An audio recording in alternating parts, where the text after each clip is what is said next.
വേദവൈദികമായ പഠനങ്ങളിലൂടെ പോകുമ്പോൾ, ഔപനിഷദികമായ പഠനങ്ങളിലൂടെ പോകുമ്പോൾ അനുഭവവേദ്യമാകുന്ന അനുഭൂതികളുടെ ലോകം ലോകാചാരത്തിൽ നിന്ന് നിലകൊണ്ടുകൊണ്ട് എങ്ങനെ അനുഭവിക്കാം, ഈ ഒരു ഭാഗം എടുത്താണ് അതിൻ്റെ അനുഷ്ഠാനങ്ങളെ പൂർത്തിയാക്കാതെ പല മാനേജ്മെന്റ് ഗുരുക്കന്മാരും വീശി പിടിച്ചു കൊടുത്തു കടന്നു പോകുന്നു.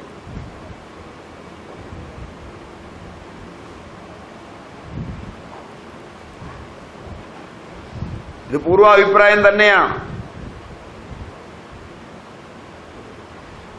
ഇവിടെ എല്ലാം ഗൃഹസ്ഥന്മാരാണ് ലക്ഷ്യം.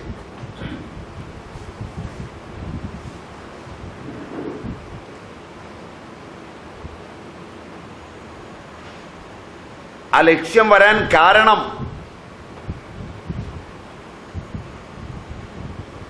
നിങ്ങൾ പണമുണ്ടാക്കിയിരിക്കുന്നു എന്നുള്ളതാണ്.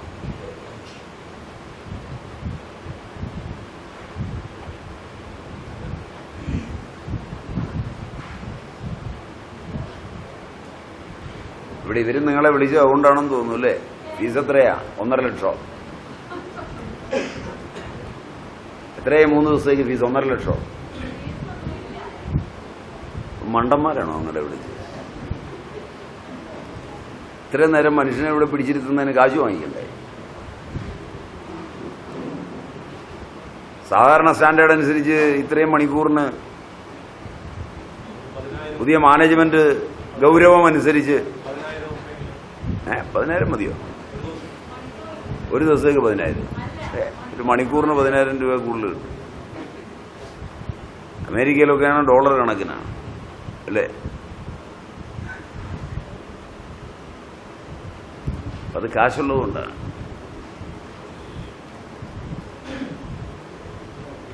പക്ഷെ അവിടെ നിങ്ങൾ നഷ്ടപ്പെടുത്തുന്ന ഒന്നുണ്ട്. നിങ്ങളുടെ അച്ഛനിൽ നിന്ന് അറിയുന്നത് പോലെ അറിയാൻ പറ്റില്ല. നിങ്ങളുടെ അപ്പൂപ്പനിൽ നിന്ന് അറിയുന്നത് പോലെ അറിയാൻ പറ്റില്ല. ഗോത്രസൂത്ര നാമാദികളിൽ നിന്ന് അറിയുന്നത് പോലെ അറിയാൻ പറ്റില്ല.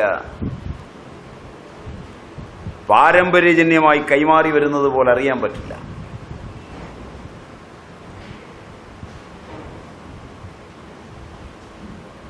അതുകൊണ്ട് ഇത് പഠിക്കാൻ തുടങ്ങുമ്പോൾ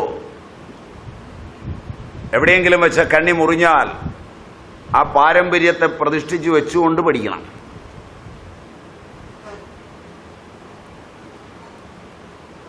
അവർ തന്നില്ല എന്ന് നിഷേധിച്ച് പഠിക്കരുത്. അത് വിളക്കി യോജിപ്പിച്ചു വേണം പോവാൻ. പൊട്ടിയ കണ്ണികൾ വിളക്കണം.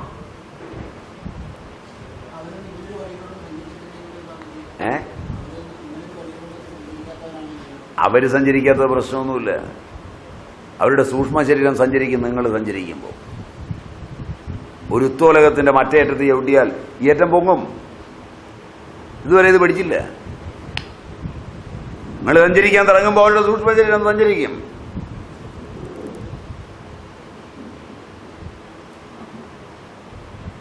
അച്ഛനെ ആത്മസാക്ഷാത്കാരത്തിന്റെ ഉന്നത ലോകങ്ങളിലേക്ക് എത്തിക്കുമെന്ന് തീരുമാനിക്കുന്നവനെ പുത്രനാവൂ. സാധനയുടെ ലോകം അങ്ങേയറ്റം ഭാസുരമാകാൻ ഇത് പ്രത്യേകം ഓർക്കണം. അതുകൊണ്ട് അവരിലൂടെയാണ് പഠിക്കുന്നത് എന്ന് ധരിച്ചുകൊണ്ട് ഞാൻ പഠിപ്പിക്കുന്നതിനെ ഏതിനെ നിങ്ങൾ പഠിച്ചാലും നിങ്ങൾ അനൽപമായ അനുഭൂതിയിലെത്തും.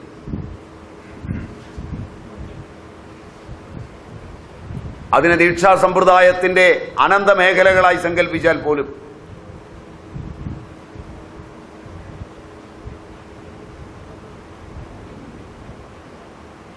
പാരമ്പര്യത്തിന്റെ സുപ്രതിഷ്ഠിതമായ ഭാരതീയ ഈടുവയ്പിലാണ് വൈജ്ഞാനിക ഭാരതം നിലകൊണ്ടത്. അതിനോട് സന്ധിയില്ലാതെ ജീവിച്ച പാരമ്പര്യത്തിൽ നിന്നാണ് ഞാൻ വന്നത്. അതുകൊണ്ട് തിരിച്ചു നിങ്ങളെ ആ പാരമ്പര്യത്തിന്റെ ഏത് ചക്രങ്ങളാണോ ആ പാളങ്ങളിൽ നിന്ന് താഴേക്ക് പോയത് തിരിച്ചവയിൽ കയറ്റിവെക്കാൻ പറ്റുമോ എന്ന് മാത്രമാണ് എൻ്റെ അന്വേഷണവും പഠനവും.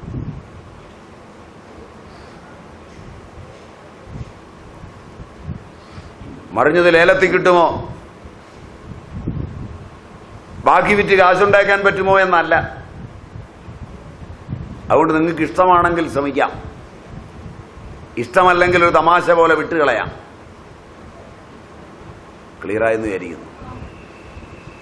ആ ഭാഗം ക്ലിയറായി കാണുമെന്ന് ഞാൻ വിചാരിക്കുന്നു. എനിക്കത് മാത്രമേ താല്പര്യമുള്ളൂ. അപ്പോ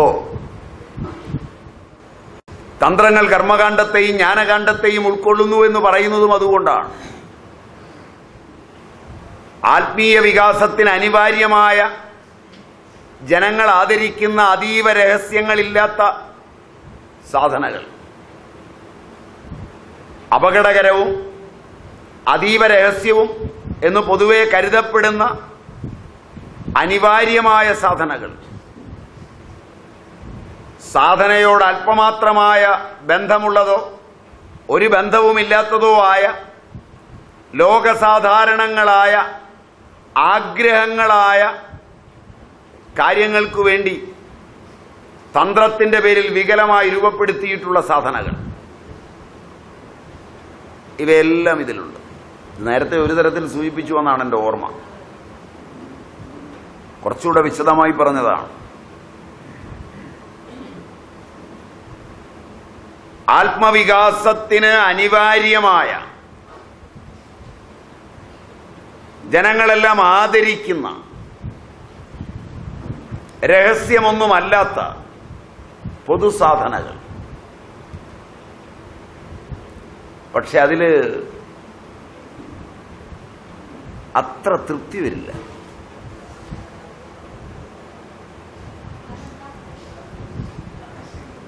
മനസ്സ് നിഗൂഢമായതുകൊണ്ട്. അതുകൊണ്ട് മനസ്സിനെ പുറത്തേക്ക് കൊണ്ടുവരാത്തവന് തൃപ്തി വരില്ല. മനസ്സാഗ്രഹിക്കുന്നത് നിഗൂഢതകളെയാണ്. നിഗൂഢതകളാണ് തന്ത്രസാധനയിൽ ആരും ആഗ്രഹിക്കുന്നത്.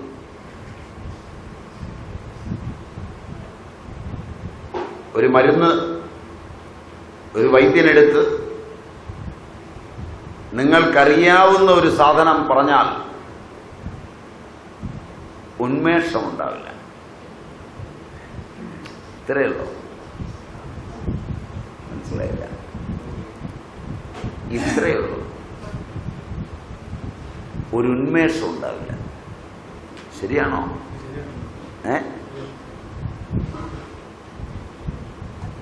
അതൊരു ബ്രാൻഡാക്കി, കച്ചവടമാക്കി, നിഗൂഢമാക്കി, സീക്രട്ടാക്കി, പേറ്റന്റ് സീക്രട്ടാക്കി, അതിന് അതുമായി ഒരു ബന്ധവുമില്ലാത്ത കുപ്പിയും ഒരു ബന്ധവുമില്ലാത്ത ലേബലും ബ്രാൻഡിങ്ങും ഒക്കെ ആയിട്ട് വന്നു കഴിഞ്ഞാൽ ശരിയല്ല. എന്തൊരു സാധനം, ഒരു പ്രയോജനവും ഇല്ലെങ്കിലും വേറെ സാധനം മേടിക്കാൻ ചെന്ന കൂട്ടത്തിൽ അന്താതിരിക്കുന്നത് യാതൊരു ആവശ്യമില്ല. ആയിരിക്കുന്നത് എന്താണ്? അതിന് രണ്ടു പറയോ?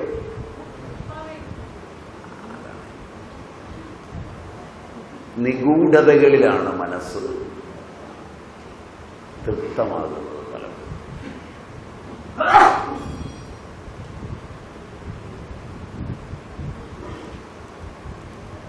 ഒരു മുറി തേങ്ങ ചീകി ചിരവി ശർക്കര പാവ് കാച്ചി അതിലേക്ക് പച്ചയായോ വറുത്തോ ഇട്ട് അത് നല്ല രീതിയിൽ ഉരുട്ടി കൊടുത്തു കഴിഞ്ഞാൽ അമ്മ കൊടുക്കുമ്പോൾ തൃപ്തിയില്ല. അതേ സാധനം ഒരു വർണ്ണക്കടലാസ് കൊണ്ട് പൊതിഞ്ഞ് മനോഹരമാക്കി ഒരു 50 രൂപ മുട്ടായിക്ക് വിലയും വെച്ചു കൊടുത്താൽ അതിലൊരു ബ്രാൻഡും കൂടെ ആയാൽ കൂട്ടത്തിൽ അല്പം അപകടകരമായ നിഗൂഢമായൊരു കറുപ്പിന്റെ അംശവും കൂടെ ചേർത്താൽ ഡെയിലി 4 വീതം തിന്നുവെന്നു. ശരിയല്ല, ശരിയല്ല.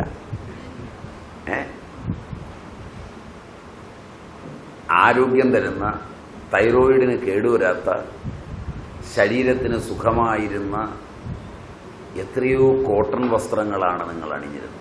ഇപ്പം നിങ്ങളിൽ പലരും ഇട്ടിരിക്കുന്ന ബ്രാൻഡഡ് ഐറ്റംസ്. ഈ ബ്രാൻഡെല്ലാം തൈറോയിഡ് സ്റ്റിമുലേറ്റിംഗ് ഹോർമോൺ മാറ്റിമറിക്കുന്നതാണ്. വിദേശ രാജ്യങ്ങളിൽ ഈ ബ്രാൻഡുകൾ പലതും നിരോധിച്ചു കഴിഞ്ഞു. വസ്ത്രം, അടിയുടുപ്പുകൾ വരെ ബ്രാൻഡഡാണ്. അതുകൊണ്ട് വന്ധ്യത വരെയാണ് ഉണ്ടാകുന്നത്.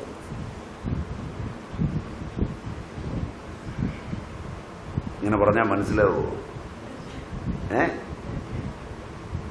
ബ്രാൻഡഡ് ഐറ്റങ്ങൾ ഇങ്ങനെ ഉണ്ടാക്കുന്നു എന്നറിയോ?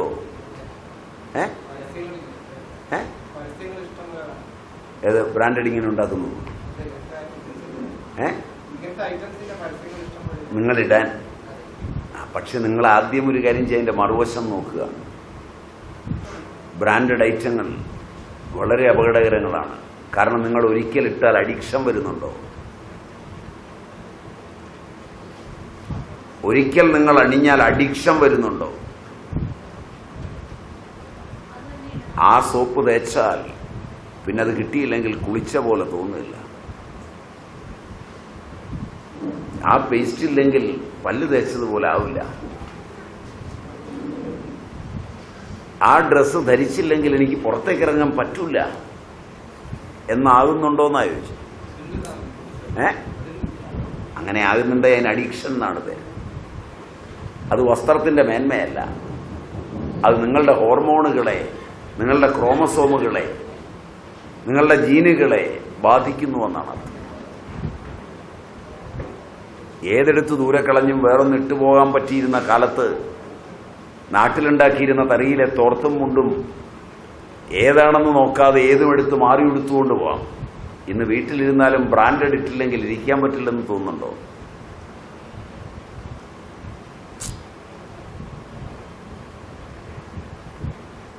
നിങ്ങൾ ആദ്യം ചിന്തിക്കുന്ന എൻ്റെ ഉദാഹരണം വന്നത് കുഴപ്പമായെന്ന് തോന്നുന്നു.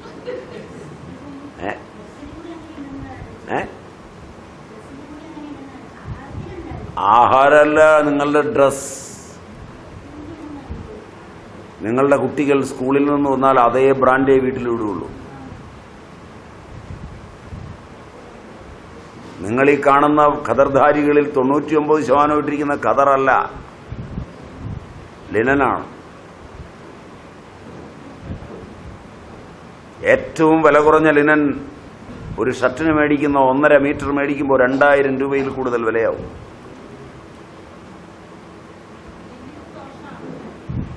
ദോഷോ ഗുണമോ അല്ല പറഞ്ഞേ. നിങ്ങൾക്കത് തന്നെ വേണമെന്ന് നിർബന്ധം വരുന്നുണ്ടോ എന്നുള്ളതാണ് പ്രശ്നം.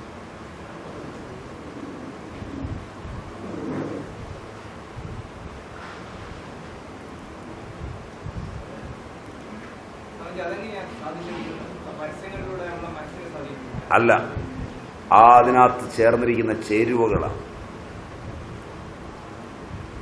അതിന്റെ നൂലിലുണ്ടായിരിക്കുന്ന ചില ഭാഗങ്ങളാണ്.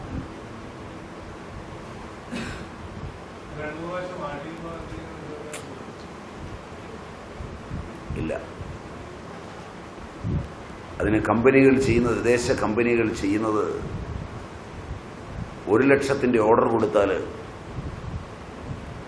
2 ലക്ഷം ഉണ്ടാക്കുന്നതിന്റെ വിലയാണ്. മുഴുവൻ ഉണ്ടാക്കുന്നത് കോയമ്പത്തൂരാണ്. ബ്രാൻഡഡ് ഷർട്ടുകൾ ഉണ്ടാക്കുമ്പോൾ 2 ലക്ഷം ഷർട്ട് പീസ് ഉണ്ടാക്കും. ഒരു വ്യത്യാസവും ഇല്ലാത്തത് 1 ലക്ഷം കൊണ്ടുപോകുമ്പോൾ 1 ലക്ഷം തള്ളും, 2 ലക്ഷത്തിന്റെ വിലയും കൊടുക്കും, ലാഭം ഉൾപ്പെടെ. മനസ്സിലായില്ല? ആ 1 ലക്ഷം തള്ളിയിരിക്കുന്ന സാധനം 20-30 രൂപയ്ക്ക് വാരി കൊടുക്കുമ്പോൾ ഈ 30 രൂപയ്ക്ക് വാങ്ങിച്ചവൻ ഇത് ഇട്ടുകൊണ്ട് കിടന്ന് കുറെ കഴിയുമ്പോൾ ബ്രാൻഡഡ് ഓട്ടോമാറ്റിക്കായി വാങ്ങിക്കും. ആദ്യം അവൻ പറഞ്ഞടക്കും, ഇത് കണ്ടോ പീറ്റർ ഇംഗ്ലണ്ട് 20 രൂപ, നീ എത്ര കൊടുത്താ വാങ്ങിച്ചു? ഇത് പറഞ്ഞോണ്ടെങ്കിൽ എന്നാ പിന്നെ കിട്ടില്ല, അത് മിച്ചം വന്നത് തൂക്കി വിറ്റതാ. മനസ്സിലായില്ല? ഒരു കേടുമുള്ളതല്ല, പക്ഷെ നിങ്ങളൊന്ന് ഇട്ട് കിട്ടിയാ മതി.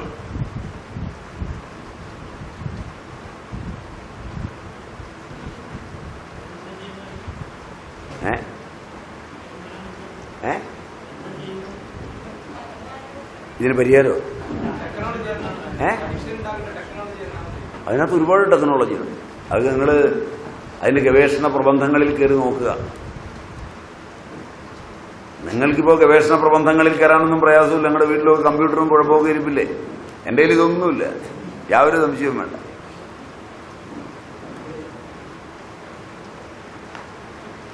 കയറി നോക്കിയിട്ട് അവിടെയൊന്നും കണ്ടില്ലെങ്കിൽ എന്നെ വന്ന് കാണുക, ബാക്കി ഞാൻ തരാം. മതിയായി? അതെ, നമ്മൾ തമ്മിൽ ഒരുപാട് യുഗങ്ങളുടെ വ്യത്യാസമുണ്ട് അല്ലേ? ഇവിടെ അന്തരമുണ്ടെന്ന്. അതുകൊണ്ട് ഇത് വളരെ ശക്തമാണ് എല്ലാ രംഗത്തും. ഉദാഹരണത്തിലൂടെ കൂടുതൽ സമയം പോയി, തിരിച്ചു വരാം. അപ്പൊ നിഗൂഢതയോട്, അത് പറഞ്ഞപ്പോഴാന്ന് തോന്നുന്നു ഇങ്ങോട്ട് പറഞ്ഞത്. ആ നിഗൂഢതയാണ്, ആ ബ്രാൻഡിലുള്ള നിഗൂഢത, അതാണ് ഇതിനെ അട്രാക്ട് ചെയ്യുന്നത്.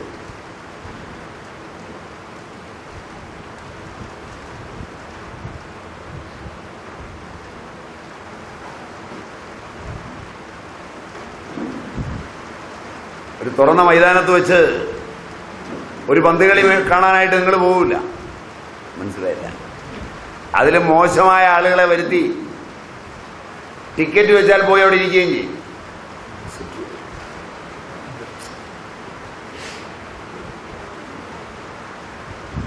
ശരിയല്ല. ഞാൻ പറയുന്ന ഒന്നും ശരിയല്ലാന്ന് തോന്നുന്നു. ശരിയുണ്ടോ? അപ്പൊ നിഗൂഢതയാണ് മനുഷ്യൻ ഇഷ്ടപ്പെടുന്നത്. അതുകൊണ്ടാണ് ചോദ്യകർത്താവിന് മനസ്സിലായി കാണുമെന്ന് വിചാരിക്കുന്നത്. ആത്മീയ വികാസത്തിന് അനിവാര്യമായ, പൊതുവെ ജനങ്ങൾ ആദരിക്കുന്ന രഹസ്യങ്ങളല്ലാത്ത സാധനകളാണ് ഒരു പറ്റം. 2, അപകടകരവും അതീവ രഹസ്യവും എന്ന് പൊതുവെ കരുതപ്പെടുന്ന അനിവാര്യങ്ങളായ തന്ത്രസാധനങ്ങൾ. അതില്ലാതെ അവിടെ എത്താൻ പറ്റില്ല. രണ്ടാമത്തെ വിഭാഗം അതാണ്. ഏറ്റവും ശ്രദ്ധേയമായ രഹസ്യങ്ങൾ ഉൾക്കൊള്ളുന്ന സാധനങ്ങൾ. 3, സാധനകളോട് അല്പമാത്രമായ ബന്ധമുള്ള, സാധനകളെന്ന് പോലും വിളിക്കാൻ പറ്റാത്ത, ചിലപ്പോൾ ഒരു ബന്ധവുമില്ലാത്ത, ലോകസാധാരണങ്ങളായ വികല ആഗ്രഹങ്ങളെ സാധിച്ചെടുക്കുന്നതിന് ഈ പേരുപയോഗിക്കുന്ന തന്ത്രസാധനങ്ങൾ.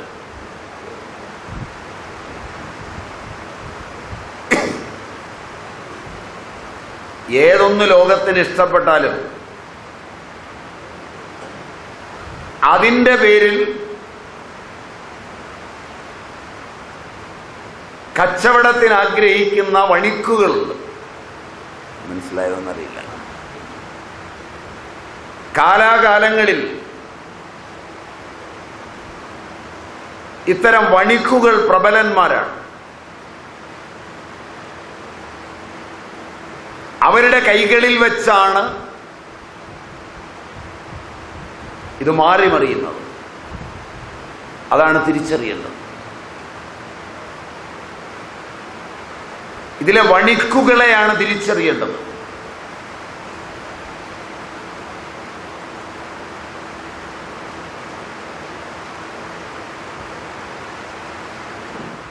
മണം നല്ലതല്ലേ? മണം നല്ലതല്ലേ? കാരണം അമ്പലം കമ്മിറ്റിക്കാർ കഥകളി തീരുമാനിക്കും. ഏത് കഥയാണ് ആടേണ്ടതെന്ന് സംശയം. പതിവായി രാമൻ നമ്പൂതിരി കഥകളിക്ക് മുമ്പിലുണ്ട്. കഥകളിയുണ്ടോ? രാമൻ നമ്പൂതിരി മുമ്പിൽ. അപ്പോൾ നമ്പൂതിരിയോട് ചോദിച്ചിട്ടാകാം ഇത്തവണത്തെ കഥകളി. നമ്പൂതിരിയോട് ചോദിച്ചു, ഏത് കഥയാണ് ആടേണ്ടത്? കഥയോ? ശരി, ഏത് കഥയും ആകാമല്ലോ. അല്ല, നമ്പൂതിരി എന്നും കഥ കാണാൻ? അതോ അതേ, കളിയൊക്കെ കഴിഞ്ഞ കളിവിളക്കിന്റെ തിരി അണയുമ്പോൾ ഒരു മണം.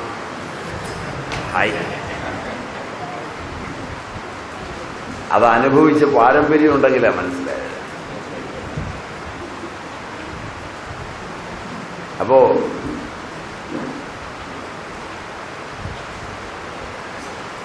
സാധനയോട് അല്പമാത്രമായ അല്പം ബന്ധമുള്ളവ, കാര്യമായി ബന്ധമില്ലാത്തവ, അങ്ങനെയുള്ള വികലങ്ങളായ സാധനകളാണ് ഇതിൻ്റെ പ്രാധാന്യത്തെയും അറിവിനെയും തമസ്കരിക്കുന്നത്. ഏത് വളർന്നാലും അതുണ്ടാവും. ആരാണിങ്ങനെ തമസ്കരിക്കുന്നത്? വണിക്പ്രവരന്മാരും മാധ്യമങ്ങളുമാണ്.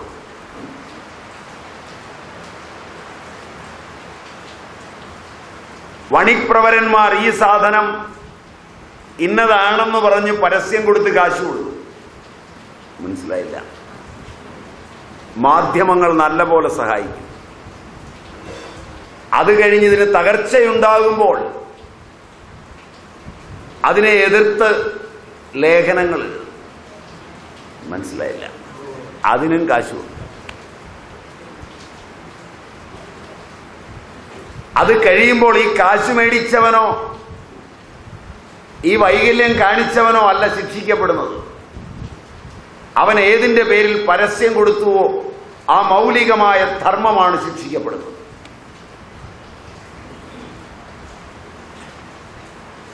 ഗാന്ധിയനോ സോഷ്യലിസ്റ്റോ ഭാരതീയതയുടെ ആളോ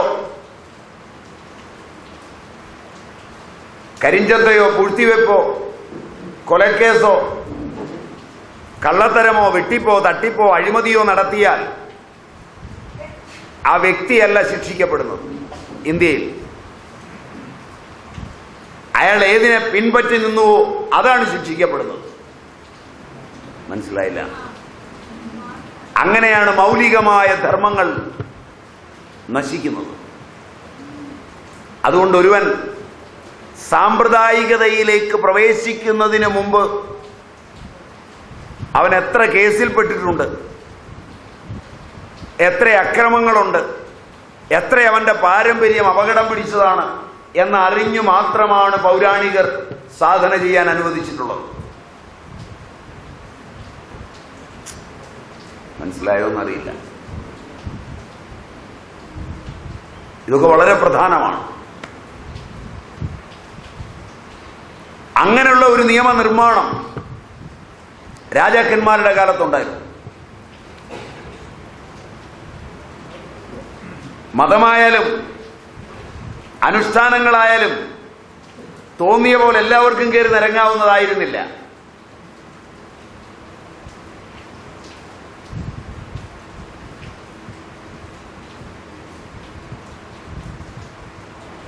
മനസ്സിലാവും പറഞ്ഞാലെന്നറിയില്ല. അപ്പോഴാണ് മൗലികമായതിന്റെ ധർമ്മം നിലനിൽക്കുന്നത്. ജനാധിപത്യത്തിൽ അതിന് സാധ്യത കുറവാണ്.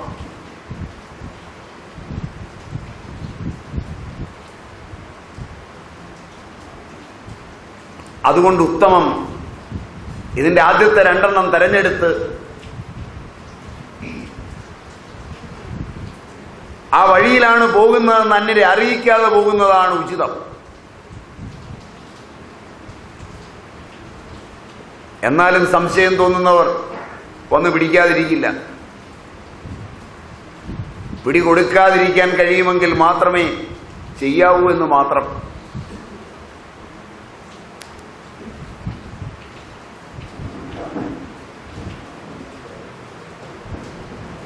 സമ്പ്രദായത്തിലേക്ക് ഓരോ ശിഷ്യനുണ്ടാകുമ്പോഴും ശ്രദ്ധിക്കണം. സാമ്പ്രദായികതയിലേക്ക് ഓരോ ശിഷ്യനുണ്ടാകുമ്പോഴും ശ്രദ്ധിക്കണം. കാരണം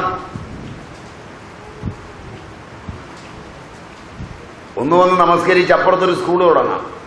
മനസ്സിലായില്ല? A new school of thought. അവിടെ എഴുതിയും വെക്കാം ഇന്നയാളിന്റെ ശിഷ്യനാണ്. നിഷേധിക്കാൻ പറ്റും. മനസ്സിലായില്ല? ഇവിടെയാണ് അപകടം. വളരെ വലിയ അപകടമാണ്.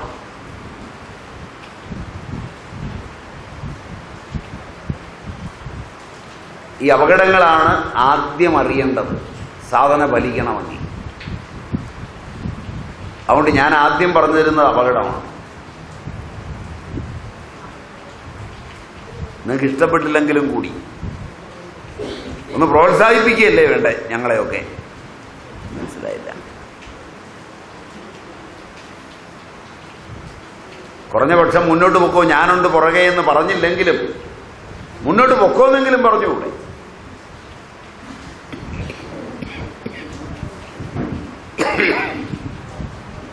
Is it true? ശരിയാണ്. അതുകൊണ്ട് ആലോചിച്ച് നോക്കുക. ആദ്യ മാതൃകയിലുള്ള ഏറ്റവും ആദ്യം പറഞ്ഞ എല്ലാവർക്കും മനസ്സിലാകുന്നതും തുറന്ന പ്രകൃതത്തോടു കൂടിയുള്ളതും അനിവാര്യവുമായ സാധനയിലൂടെ പോകുമ്പോൾ ആദ്യ മാതൃകയിലുള്ള സാധനകളിൽ ഗുരുവിൽ നിന്ന് നേടുന്ന ദീക്ഷ, ജപം, പുരസ്ചരണം, ഹോമം, ആസനം, പ്രാണായാമം, ധ്യാനം, ധാരണ, യന്ത്രസാധന ഇവയെല്ലാം ഉൾപ്പെടും. ഇതെല്ലാം നമ്മൾ മുമ്പൊന്ന് പറഞ്ഞിട്ടുണ്ടെങ്കിലും സാധനയ്ക്ക് വേണ്ടിയാണ് ഇപ്പൊ പറയുന്നത്. അതുകൊണ്ട് സാധനയ്ക്ക് വേണ്ടിയാകുമ്പോൾ അവയിൽ നിന്ന് തെരഞ്ഞെടുത്തിട്ടുണ്ട് ചിലത്. ജപം, ദീക്ഷ. ആദ്യം ദീക്ഷ ലഭിക്കണം. ദീക്ഷിതൻ സാധന ചെയ്താലേ പ്രയോജനമുള്ളൂ. ദീക്ഷ പല വിധത്തിലുണ്ട്. തൃപ്പടി ദീക്ഷ, തൃപ്പാദ ദീക്ഷ എന്നൊക്കെ പറയുന്ന ദീക്ഷകളൊക്കെ ഉണ്ട്.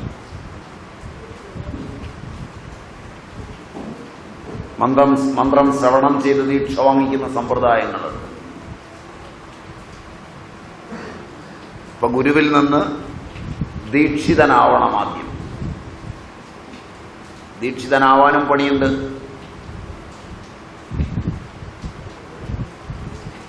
വത്സരമെങ്കിലും, ഒരു വർഷമെങ്കിലും ഗുരുവിനെ സേവ ചെയ്തു കൂടണം. ഗുരുവിന്റെ ജാഗ്രത് സ്വപ്ന സുഷുപ്തികൾ അറിയണം. അത് സേവയിലൂടെ അറിയുള്ളൂ.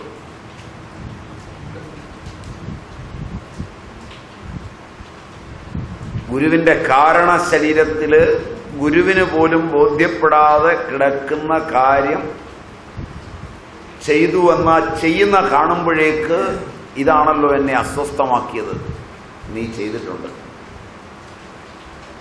തൻ്റെ കാരണ ശരീരത്തിൽ കിടക്കുന്ന ശേഷം പാപങ്ങളെ ഹരിക്കാൻ ഇവൻ യോഗ്യനാണ്. ശേഷപാപഹര ശിഷ്യ.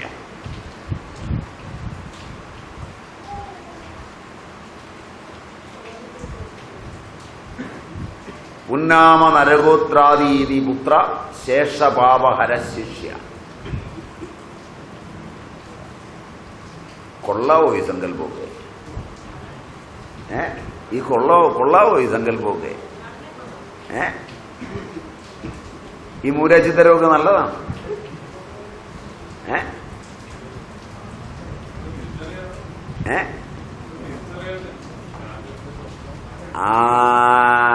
അതറിയുന്ന ഒരു പാരമ്പര്യമുണ്ടാകുമ്പോഴേ ശിഷ്യനുണ്ടാവും. ഞാൻ ആദ്യം ശിഷ്യനാകണം, അല്ലാതെ എങ്ങനെ ഗുരു ഉണ്ടാവും? ശിഷ്യനാകണമെങ്കിൽ ഗുരുവിനെ സേവിച്ച് സേവിച്ച് ഗുരുവിൻ്റെ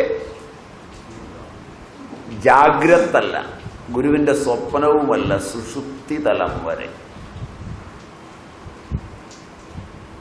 ഇപ്പൊ ഗുരുവിന് ബോധ്യവും ഇവന്റെ സാന്നിധ്യം തന്നെ വല്ലാതെ ഗുരുവിനെ ആനന്ദിപ്പിക്കും.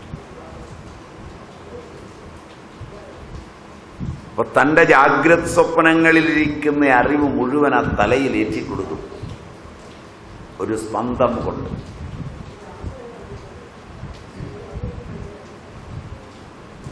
അങ്ങനെ ഇത് കൈമാറും.